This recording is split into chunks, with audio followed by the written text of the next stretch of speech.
Dan Illman, Mike Beer, taking a look at race number 7 at Golden Gate Fields on Saturday. Might be the last ever running of the El Camino Real Derby. Certainly the last one at Golden Gate Fields. 3-year-olds going a mile and an eighth on the Tapeta. The winner of this race gets an automatic berth into the Preakness.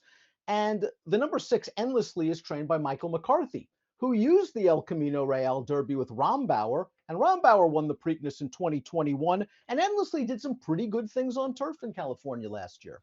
Yeah, exactly. I mean, listen, I don't think there's too much argument, at least not for me, that Endlessly is probably the most talented horse in the race, Dan. The question is he a horse that will handle the all-weather surface, and does he want 9 furlongs? That's a big question at a short price. We'll throw up our Timeform US pace projector. Talio has distance and surface questions to answer as well. He is fast, stretching out off of a speedy win sprinting. He's expected to make the lead.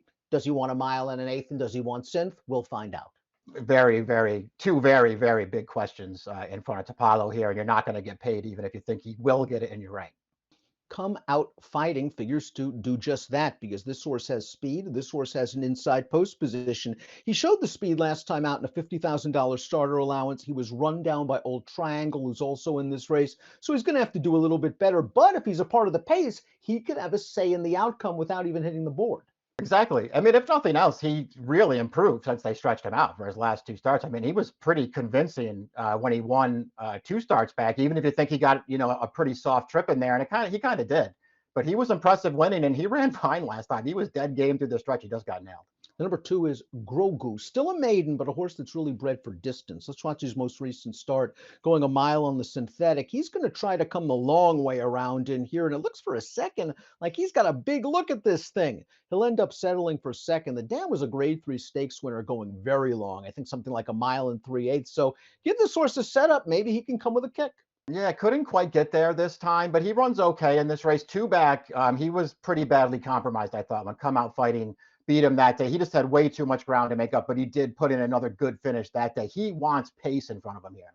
Wild Jewels, the number 3. His buyer speed figures are light. There's one thing we do know. He wants synthetic. He's back to this surface where he is 3 for 3 in his career. They tried Calbred stakes horses on dirt last time out. Kind of an off slow rush wide trip. Didn't work out for him. He's back with friends, I think. This is a much better class situation for him. But a mile and an eighth, a question mark. He's got to run faster. Yeah, he's a contender, though. Those things are true, though. I mean, the distance is a real question, and he's going to have to up his figure most likely to win this race. I'll give him credit for the Gold Rush win 2 back, though, Dan. I mean, he did get an overall good trip in that race, but he was under a pretty hard light. He seemed like very keen early in that race, and maybe that cost him. He was also passed in the stretch, and he was really game to fight back to win.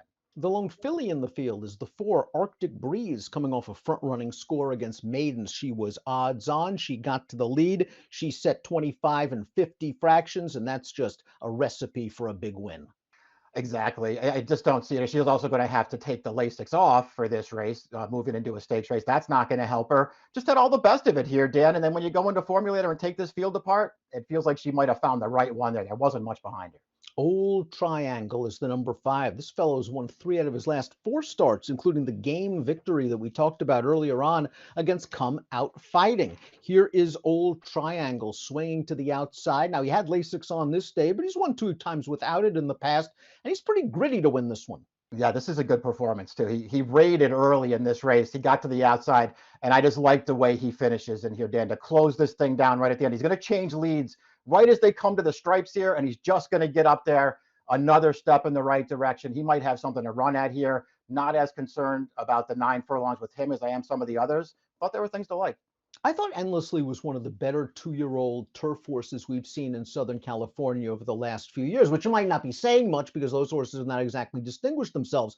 He had good trips when he won the Del Mar Juvenile Turf and the Zuma Beach, but I have to be honest with you, I really liked the way he won that race. The Breeders' Cup Juvenile Turf, he was uncovered off of a fast pace. He got tired. He wasn't going to win that race anyway. This is a much better fit for him, but the questions you raised in the open are very valid. 9 furlongs off a little bit of a layoff and a new surface. Right. And those things are even bigger questions when you're talking about the morning line favorite. Then you're going to have to take a short price on him. But he might just be the most talented horse in the race. His first 3 starts were legit good performances. And the best thing about him, and all of them, in my opinion, was the last furlong. I mean, he really finished in those races.